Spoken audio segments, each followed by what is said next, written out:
தனி ஆளாக போதையில் தட்டு தடுமாறி கடைக்கு செல்லும் இந்த சிவப்பு டிஷர்ட் பொருள் வாங்க வந்தவர் என்று நினைத்துவிட வேண்டாம்.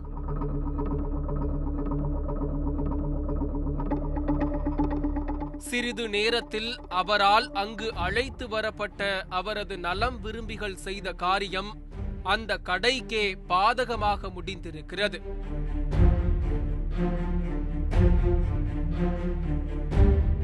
வாய் தகராறாக வெடித்த அந்த சண்டை சிறிது நேரத்திலேயே கைகலப்பாக மாறி கடையில் இருக்கும் பொருட்களை அடித்து நொறுக்கும் அளவிற்கு சென்றிருக்கிறது.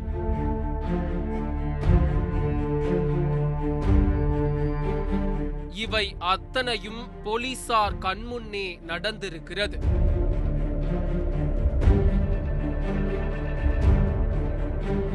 என்ன நடந்தது? யார் அந்த சிவப்பு டிஷர்ட் ஆசாமி? எதற்காக அவருடன் வந்தவர்கள் கடையை தாக்க ஆரம்பித்தார்கள் போன்ற அத்தனை கேள்விகளுக்கும் பதில் தந்தார் அந்த கடையின் உரிமையாளர். கடையில் யாரும் என்ன வந்து சட்டையை பிடிச்சி இழுத்தார்.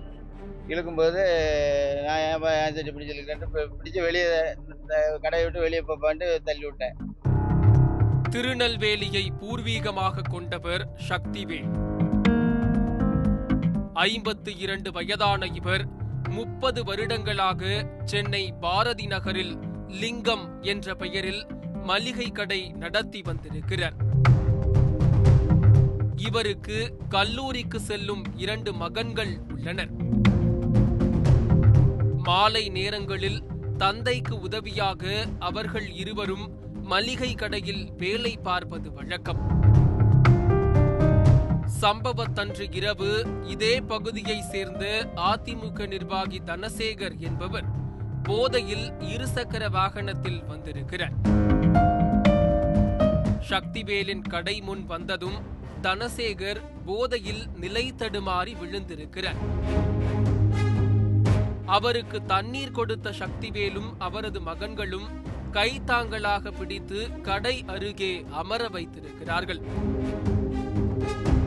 சிறிது நேரத்திற்கு பிறகு வீட்டிற்கு சென்ற தனசேகர் அவரது செல்போன் காணாமல் போனதை கண்டு கீழே விழுந்த இடத்திற்கு சென்று தேடி பார்த்திருக்கிறார். செல்போன் கிடைக்கவில்லை.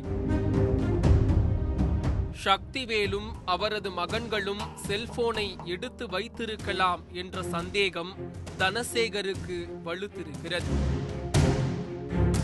நேராக கடைக்கு சென்று செல்போன் பற்றி கேட்கவே வாக்குவாதம் ஏற்பட்டிருக்கிறது.